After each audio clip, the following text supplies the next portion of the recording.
about my life. It's always worrying that you could always spend a long time talking about these kind of things, and I'm only 29, so many years to learn much more. But so I grew up in Kent.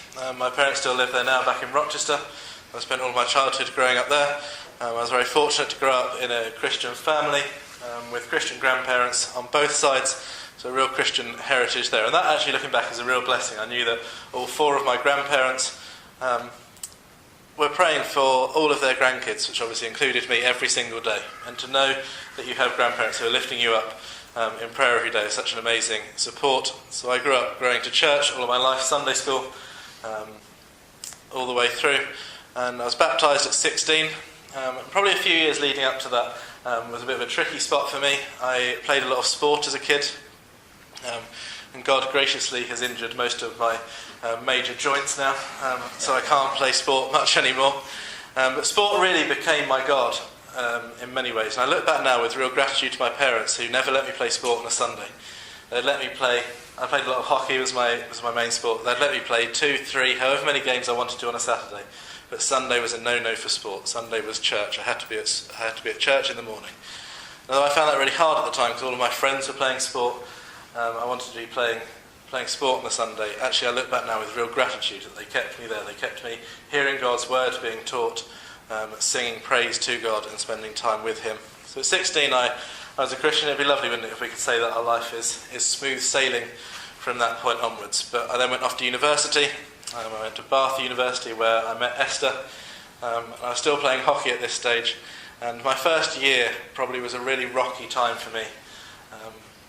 I spent more time playing hockey than I did studying my course. I studied pharmacy, so I was a pharmacist for a number of years. Spent more time probably in the gym and on the hockey pitch than I did doing much else. I certainly stopped going to church.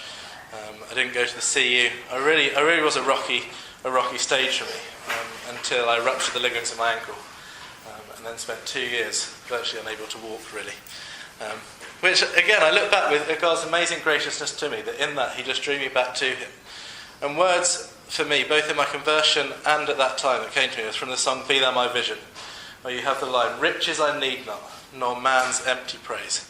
And so much of my life, particularly surrounding sport, is summed up by seeking the approval and praise of human beings, rather than seeking God's glory in my life, and for God's glory to shine through my life. And through sport injuries, I think God has really taught me that in a real sense and way. And that's hard, isn't it? Hardships aren't easy to go through. So about 3/4 of the way through my first year, I ruptured the ligaments of my ankle.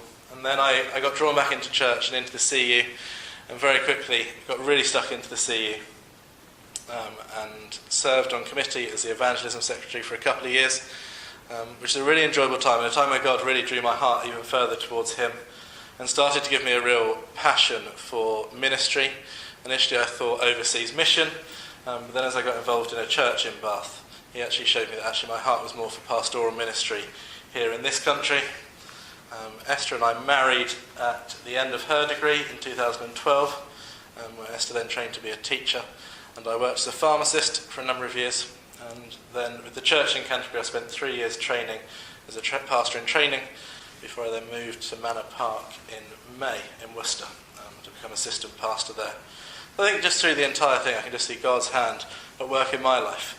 And it's been a remarkable, just recently in Manor Park, we've been preaching through Hebrews. And you have run the race, don't you? And you have the trials and the difficulties and the hardships. We've just been through Hebrews 12, where it says that God disciplines those he loves.